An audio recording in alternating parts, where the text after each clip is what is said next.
Oke, suara saya sudah terdengar belum ya guys? Aman kan? Oke, Assalamualaikum warahmatullahi wabarakatuh. Selamat siang teman-teman. Jadi hari ini aku izin ya mau mempresentasikan tentang LKDB pestisida. Jadi izinkan aku untuk share screen dulu.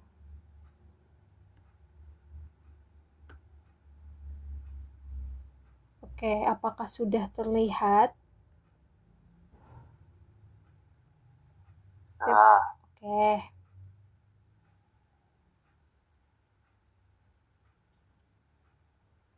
Jadi aku akan mempresentasikan tentang LKDB pestisida, yaitu Xeroxfly 0.5 RB.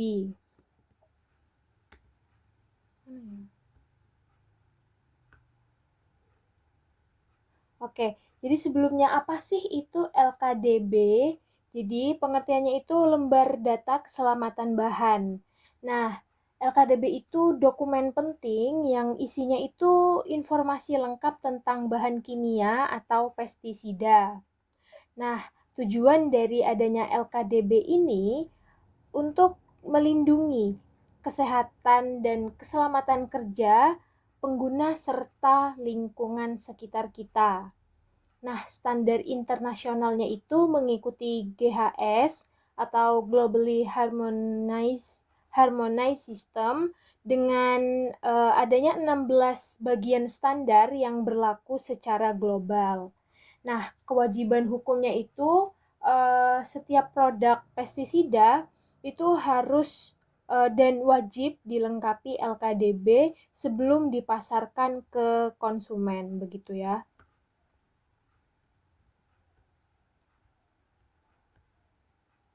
Nah, kita lanjut ke ini. Bagian 1 sampai 3 LKDB itu ada identifikasi produk dan perusahaan. Jadi nama produknya itu Xeroxfly 0.5 RB, yaitu insektisida umpan granular yang siap pakai. Bahan aktifnya di apa sih namanya? Di pestisida itu ada cyantraniliprol dengan 0,5%. Dan produsennya itu pada PT Syngenta Indonesia, ada nomor reknya itu RI 060801 2017 5881. Nah, kemudian di sini juga ada identifikasi bahayanya dan klasifikasi GHS. Untuk klasifikasi GHS Xeroxfly 0.5 RB, yaitu bahayanya itu rendah ya teman-teman. Jadi tidak menyebabkan keracunan pada penggunaan normal. Dan yang kedua itu bahaya debu. Dapat membentuk konsentrasi debu di udara yang menyebabkan mudah terbakar. Kemudian yang ketiga, bahayanya itu untuk lingkungan. Dan yang keempat, ada klasifikasi bahaya, yaitu pada kemasan kategori 3, yaitu resikonya rendah ya teman-teman.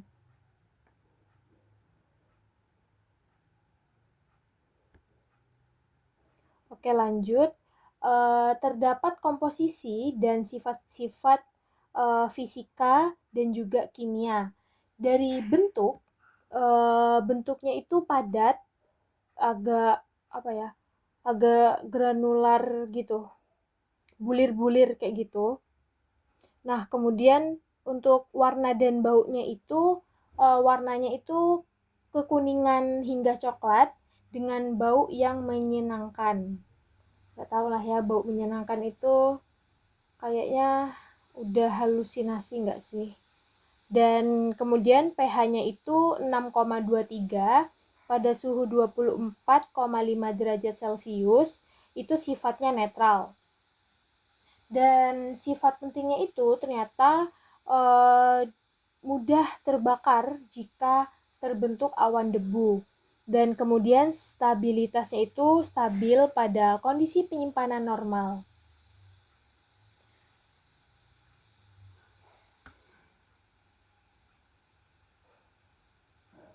Kemudian ada toksikologi dan efek kesehatan.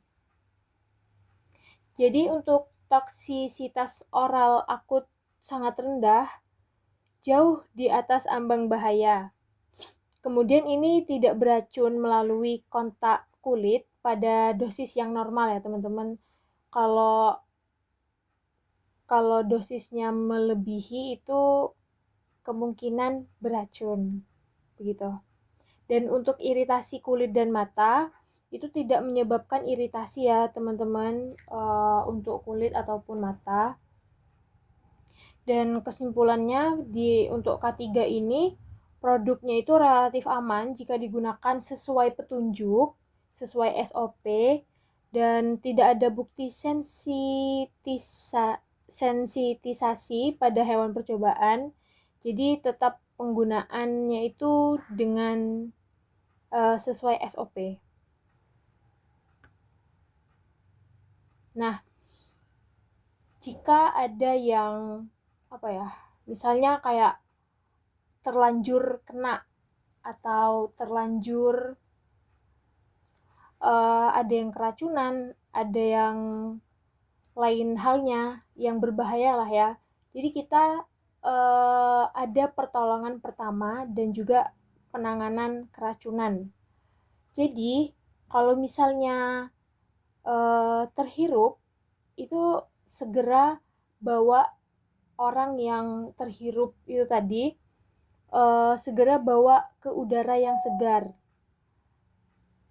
Kemudian berikan pernapasan buatan jika diperlukan. Oke, jika diperlukan. Kalau nggak diperlukan ya jangan membuat pernapasan buatan gitu ya teman-teman. Nah, kalau misalnya terkena kulit, segera melepas pakaian yang terkontaminasi, kemudian cuci area dengan air mengalir dan menggunakan sabun. Nah, kemudian kalau misalnya terkena mata, segera bilas dengan air mengalir selama 5 menit, kemudian lepas lensa kontak terlebih dahulu begitu. Nah, kalau misalnya tertelan, harapan aku nggak ada ya yang nelen pestisida. Segera hubungi dokter atau sentra informasi keracunan dan kemudian jangan paksa muntah begitu.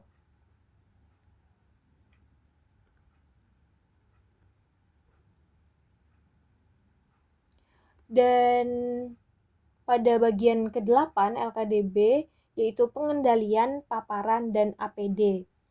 Jadi sesuai prinsip K3 ya teman-teman.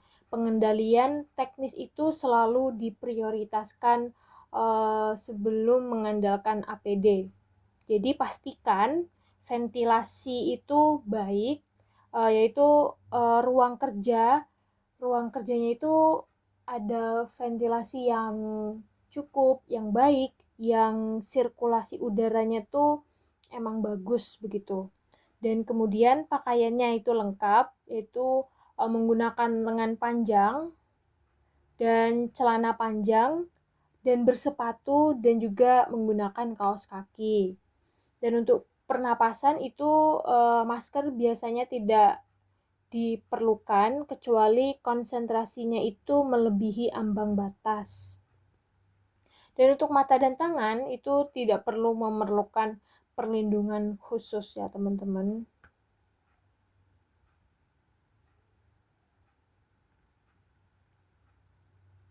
Jadi tolong diingat untuk kemasannya itu jangan asal buang ya teman-teman karena sangat berbahaya dan sangat mencemari lingkungan. Jadi sayangi bumi kalian.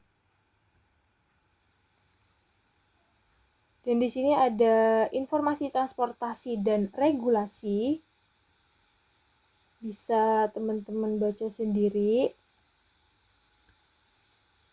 Dan yang terakhir itu ada penerapan K3 dalam penggunaan pestisida. Yang pertama pelatihan, jadi harapannya semua pengguna pestisida itu sudah harus dilatih tentang bahaya dan cara penggunaan pestisida yang aman itu gimana. Nah, kemudian untuk monitoring kesehatan, jadi selalu melakukan pemeriksaan kesehatan secara berkala untuk pekerja yang terpapar pestisida agar kita